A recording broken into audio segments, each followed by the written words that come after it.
안녕하세요. 플립입니다. 그럼 뉴스 시작하도록 하겠습니다. STO는 시작에 불과하다. 세종텔레콤 총괄 부사장이 말씀하셨네요. 요분이 말씀하셨는데 텔레콤인데 뭐라는 거야? 라고 생각할 수 있죠. 얼마 전에 제가 뉴스에 한번 말씀드렸죠. 주목해야 된다고. 세종텔레콤은 이 증권형 토큰이나 이런 쪽에 블록체인 쪽에 굉장히 관심이 많은 회사예요. 그래서 굉장히 저도 많이 봤던 회사고, 이 회사에서 지금 알고 있거나 지금 시장 흐름을 아는 정도가 빠른 편입니다. 이게 보시면은 해외로 봤을 때 제가 아시아 쪽에서 가장 빠른 게 지금 싱가포르 ADDX 말씀드렸었잖아요. 또 얘기가 나오죠. 싱가포르가 아주 빠르다. 금융 허브고 ST 제도화에 가장 앞서 있는 싱가포르다. 이거는 좀 사실 오바고요. 미국이죠. 당연히 미국이고. 어찌됐든 싱가포르도 그걸 제외한다면 가장 빠르다고 할 수가 있습니다. 뭐 스위스도 그렇고요. 뭐 일본도 굉장히 빠르고. 요 ADDX 거래소에 어떻게 되고 있다? 지금 이렇죠. 국내는 이제 법으로 이렇게 막혀 있잖아요. 굉장히 답답하고 아직 법이 나오지도 않았잖아요. 그래서 좀 돈을 벌려고 이 증권사들이 뛰어들어가지고, 보이시죠? 한화는 이미 투자를 했고, 또 이 ADX와 함께 STO를 준비하고 있는 회사도 제법 있는 걸로 알고 있습니다. 저번 뉴스를 보시면 또 모 증권사가 시리즈 B 같은 데다 투자가 또 들어갔다 라는 거를 아마 보셨을 겁니다. 그래서 지금 이 증권형 토큰 관련해서 이 증권 업계가 아주 빠르게, 뭐 국내가 안 되면 해외라도 뛰어들고 있다라는 거를 이해를 하셨으면 좋겠습니다. 빠르게 커가는 시장이다 라는 뉴스입니다. 부담스럽게 나오셨네요. 사진이 굉장히 크게 나왔는데 이게 아무래도 이거 핸드폰 사이즈로 만든 것 같네요. 키움증권의 조각 투자 분야를 선점하는데 힘을 싣고 있다. STO나 세큐리티 토큰 준비하고 있다 정도로 하고 넘어가시면 될 것 같습니다. 차명훈 요분인데 코인원 대표죠. 이슈도 많이 있었어요. 여기 코인원이 안 좋은 악재나 뭐 이런 것도 있었고, 어찌됐든 지금 좋은 뉴스로서 이렇게 쭉 나왔더라고요. 뭐 어떻게 커 나가겠다는데 확장을 하겠다는 거죠. NFT 조각 투자, STO도 하려고 할 것 같고요. 월렛도 선보이겠다. 뭐 이 정도 한번 지켜보도록 하겠습니다. 그리고 FTX 사태가 게리 겐슬러가 책임을 져야 된다라고 하는 뉴스인데 좀 재밌죠? 게리 겐슬러가 왜 책임을 지냐? 근데 이 내용을 보면 이거는 공공연하게 저도 찾아봐서 맞는 얘기인 것 같아요. 게리 겐슬러가 FTX 샘 뱅크먼 프라이드를 만나서 여러 차례 미팅을 했다라는 건 정황을 맞다는 얘기입니다. 그래서 당시에 FTX 샘 뱅크먼 프라이드가 정치권에 돈을 엄청나게 뿌렸어요. 공화당, 민주당 가리지 않고 돈을 많이 뿌렸고요. 그래서 FTX가 굉장히 커나갔죠. 커나가고 국회의원으로부터 우호적인 발언들도 많이 받아냈고요. 하지만 이게 지금 그럴 분위기가 아니니까 정치권, 민주당이나 이런 데서 돈을 걷어 다시 돌려주겠다라고 얘기를 하기도 하고요. 그리고 이 FTX나 바이낸스 같은 경우는 증권형 토큰을 하려고 라이센스도 많이 확보를 했었죠. FTX는 확보를 많이 했었는데 지금 뭐 끝났다고 봐야 되는 거고, FTX는 그런 거고, 바이낸스는 HG Exchange라고 싱가포르에 있는 업체를 갖다가 지분 투자를 통해서 자기들이 먹어서 STO를 하려고 준비를 했는데 물론 나가리가 됐습니다. 그래서 이렇게 큰 회사들, 바이낸스나 FTX마저도 증권형 토큰 관련된 거래소를 라이센스를 받고 진행을 하는 게 쉽지 않다는 거. 그리고 이 바이낸스가 최근 뉴스를 계속 보시면 알지만 감사를 계속 지금 거절당하고, 했던 업체도 떠나고 보고서를 없애버리고 업계에서 떠나겠다고 했고, 또 이 코인베이스는 세계 4대 그 회계 법인한테 감사를 받았는데 바이낸스 같이 큰 업체가 그 네 군데에서 받지를 않고 이상한 뭐 업체한테 받았다? 근데 그 업체마저도 떠났다. 이거는 좀 큰 이슈죠. 뭐 하다못해 작은 INX 같은 경우도 지금 세계 3대 회계법인이죠. EY한테 감사를 매 분기마다 받아서 SEC에 그리고 캐나다 증권거래소에 공시를 하고 있거든요. 이거는 그런 데서 차이가 만들어지는 거고, 저는 아마 시즌 1에서도 그렇고 2에서도 한 번씩 말씀을 드렸는데 지금 돌아올 가장 큰 웨이브는 저는 레귤레이션이라고 생각을 합니다. 이 레귤레이션에 의해서 굉장히 이 업계가 좌지우지 될 거다라는 생각을 하고요.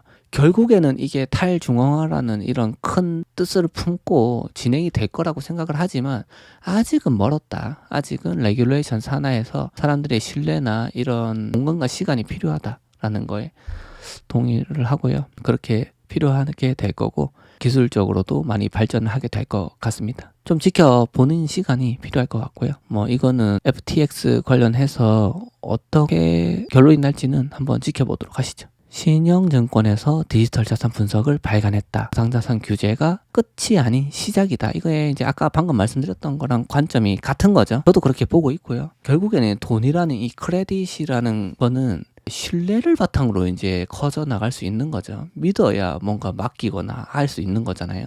그래서 뭐 경제가 위험할 때는 국채가 인기가 있는 것처럼 가상자산도 규제가 돼야 좀 보수적인 투자자가 몰릴 수 있다는 거죠.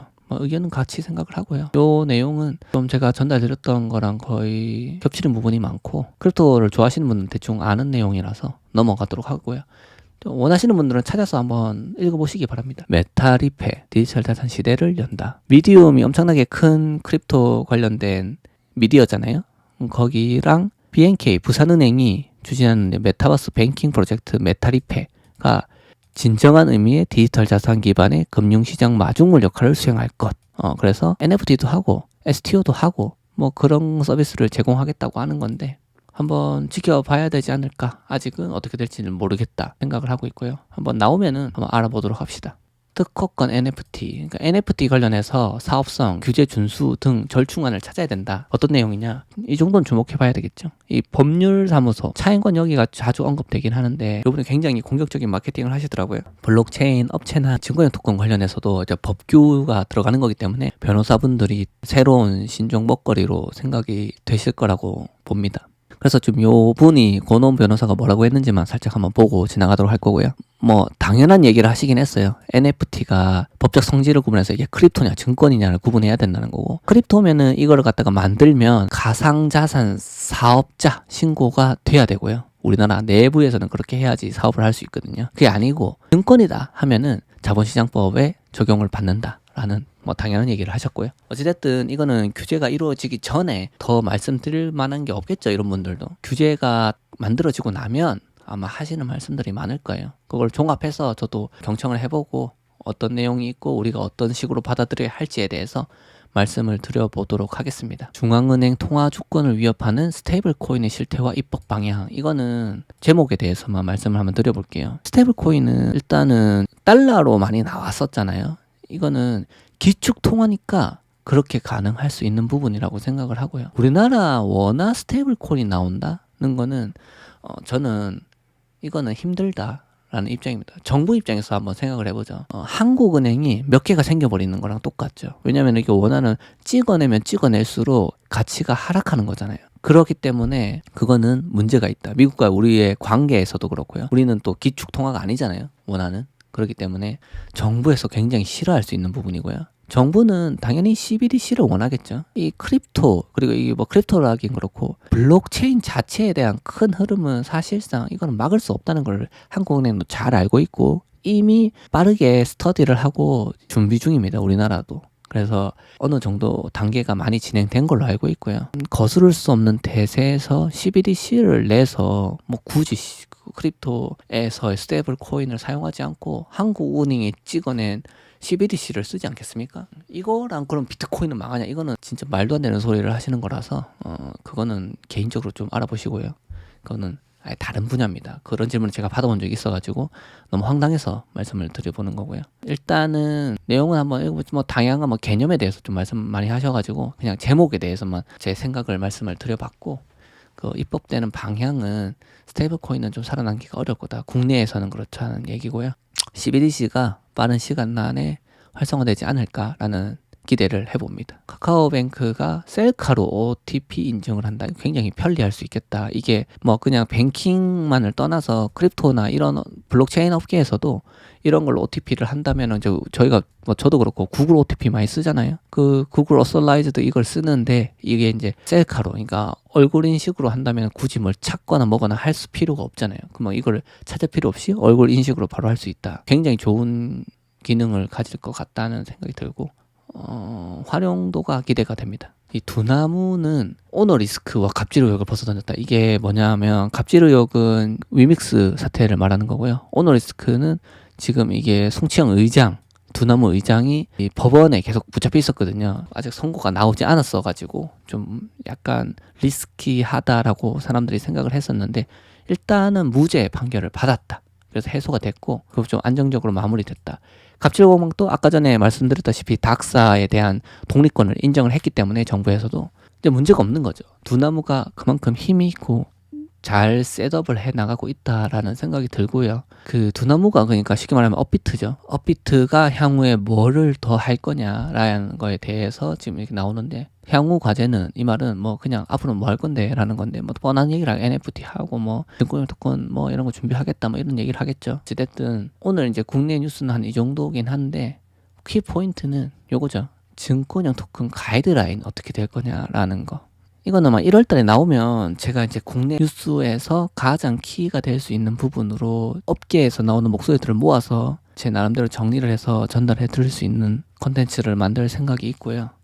뭐 해외 따지자면은 뭐 기관이나 부동산이나 지금 평소에 제가 관심을 가졌던 부분, 거래소, 증권형 토큰 자체에 대한 것들에 대해서 좀 업데이트 할 만한 거, 제가 시즌1에서 애지간하는 거 설명을 드렸는데 그래도 빠진 부분이 있다면 좀 더 확인해 보고, 시간이 좀 사실은 많이 걸렸었거든요. 시즌1에 제가 그 장표를 만드는데 그렇게 시간이 걸리더라도 좀 만들어서 조금 알찬 내용으로 소개해 드릴 수 있도록 하고요. 오늘은 아무래도 국내 뉴스로 이번 시간을 마쳐야 될 것 같고, 다음 시간에 해외 뉴스랑 그 INX의 두 가지 뉴스가 있었거든요. 한 개는 아발란치 프로토콜에 그 증권형 토큰을 올려서 발행을 하는 거에 대해서 협업을 했었거든요. 그 AMA 한 게 있는데 그 내용을 전달 드리고, 또 벤지가라고 파이낸셜 미디어가 있는데 거기에 라이브 인터뷰를 했던 게 있어요. 그 부분을 한번 소개해 드리도록 하겠습니다. 어떤 일을 지금 했었고 하고 있고 할 거냐라는 부분까지 한번 찍어서 전달해 드릴 수 있도록 하겠습니다. 그리고 추가로 SICPA, SICPA 요 회사랑 그 전략적 파트너십을 맺은 게 있거든요. 그게 좀 큰 뉴스가 될 것 같은데, 이전에 6월 달에 한번 MOU를 맺긴 했는데 그거는 법적 구속력이 없으니까요. 이제 거기서 한 단계 진전돼서 파트너십까지 맺은 거, 전략적 제휴를 맺고 파트너십을 맺은 게 굉장히 고무적이고, 또 이 회사가 또 엄청난 회사이기 때문에 재미있는 추측을 할 수 있는 부분이 있을 것 같아요. 그 부분을 전달 드리도록 하겠습니다. 뭐 늦은 시간까지 시청해 주셔서 감사하고요. 저는 다음 시간에 또 찾아뵙도록 하겠습니다. 지금까지 시청해 주셔서 감사합니다. 플랩이었습니다.